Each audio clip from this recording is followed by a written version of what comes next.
ಸಕ್ಕರೆ ನಾಡು ಮಂಡ್ಯ ರೈತರ ಜೀವನಾಡಿ ಮೈ ಶುಗರ್ ಕಾರ್ಖಾನೆ. ಈ ಕಾರ್ಖಾನೆಯ ಆಡಳಿತದಲ್ಲೇ ಮೈ ಶುಗರ್ ಶಾಲೆಯೂ ಸಹ ಇದೆ. ಇಷ್ಟು ದಿನ ಮೈ ಶುಗರ್ ಕಾರ್ಖಾನೆ ಒಂದಲ್ಲ ಒಂದು ವಿಚಾರಕ್ಕೆ ಸುದ್ದಿ ಆಗ್ತಾನೆ ಇತ್ತು. ಈಗ ಆ ಮೈ ಶುಗರ್ ಶಾಲೆಯ ವಿಚಾರ ಕೂಡ ಮುನ್ನೆಲೆಗೆ ಬಂದಿದೆ. ಹಾಗಾದ್ರೆ ಶಾಲೆಯಲ್ಲಿ ಏನಾಗ್ತಿದೆ ಈ ಕುರಿತ ಕಂಪ್ಲೀಟ್ ಡೀಟೇಲ್ಸ್ ಇಲ್ಲಿದೆ, ನೀವೇ ನೋಡಿ. ಮತ್ತೆ ಮುನ್ನೆಲೆಗೆ ಬಂದ ಮೈ ಶುಗರ್ ಸ್ಕೂಲ್ ಜಟಾಪಟಿ. ಮಾತು ಕೊಟ್ಟು ಉಲ್ಟಾ ಹೊಡೆದ್ರ ಕೇಂದ್ರ ಸಚಿವ ಎಚ್ಡಿಕೆ ಮಾತು ನಂಬಿ ಪೇಚಿಗೆ ಸಿಲುಕಿದ ಆಡಳಿತ ಮಂಡಳಿ. ಮಂಡ್ಯದ ಮೈ ಶುಗರ್ ಕಾರ್ಖಾನೆಯಲ್ಲಿ ಕಾರ್ಯನಿರ್ವಹಿಸುವ ಕಾರ್ಮಿಕರಿಗೆ ಹಾಗೂ ಸಾರ್ವಜನಿಕರ ಮಕ್ಕಳ ಅನುಕೂಲಕ್ಕೆ ಮೈ ಶುಗರ್ ಶಾಲೆಯನ್ನು ಕಾರ್ಖಾನೆಯ ಆರಂಭದ ವರ್ಷದಲ್ಲಿಯೇ ನಿರ್ಮಾಣ ಮಾಡಲಾಗಿದೆ. ಇದೀಗ ಈ ಶಾಲೆ ಆರ್ಥಿಕ ಮುಗ್ಗಟ್ಟಿಗೆ ಸಿಲುಕಿದ್ದು ಇಲ್ಲಿರುವ ಶಿಕ್ಷಕರಿಗೆ ಸಂಬಳ ನೀಡಲು ಸಾಧ್ಯ ಆಗ್ತಿಲ್ಲ.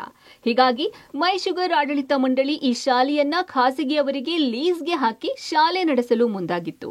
ಆಡಳಿತ ಮಂಡಳಿಯ ಈ ನಿರ್ಧಾರಕ್ಕೆ ತೀವ್ರ ವಿರೋಧ ವ್ಯಕ್ತವಾಗಿತ್ತು.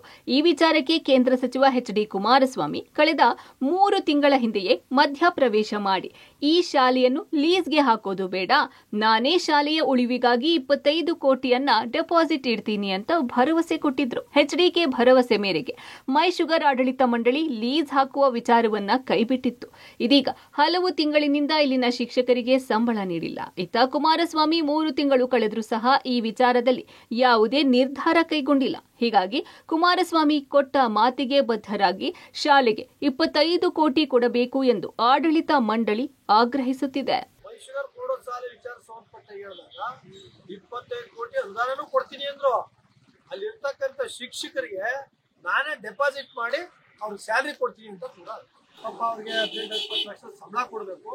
ದಯಮಾಡಿ ನೀವು ಅವರಿಗೆ ವೇತನ ಬಿಡುಗಡೆ ಮಾಡಿ ಮಾಧ್ಯಮದ ಮುಖೇನ ಉತ್ತರ ಕೊಟ್ಟು ಅವ್ರನ್ನ ಸಹಾನುಭೂತಿಯಿಂದ ಪರಿಶೀಲನೆ ಮಾಡಿ ಅವ್ರು ವೇತನ ಬಿಡುಗಡೆ ಮಾಡಿ ಅಂತ ಕಳಿಸ್ಕೊಟ್ಟಿದ್ದಾರೆ.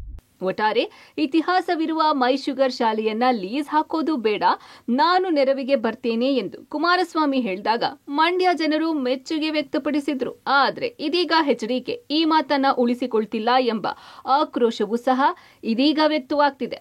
ಈಗ ಕುಮಾರಸ್ವಾಮಿ ಯಾವ ನಡೆ ಅನುಸರಿಸುತ್ತಾರೆ ಅನ್ನೋದನ್ನ ಕಾದು ನೋಡಬೇಕಿದೆ. Rohit, public TV, Mandya.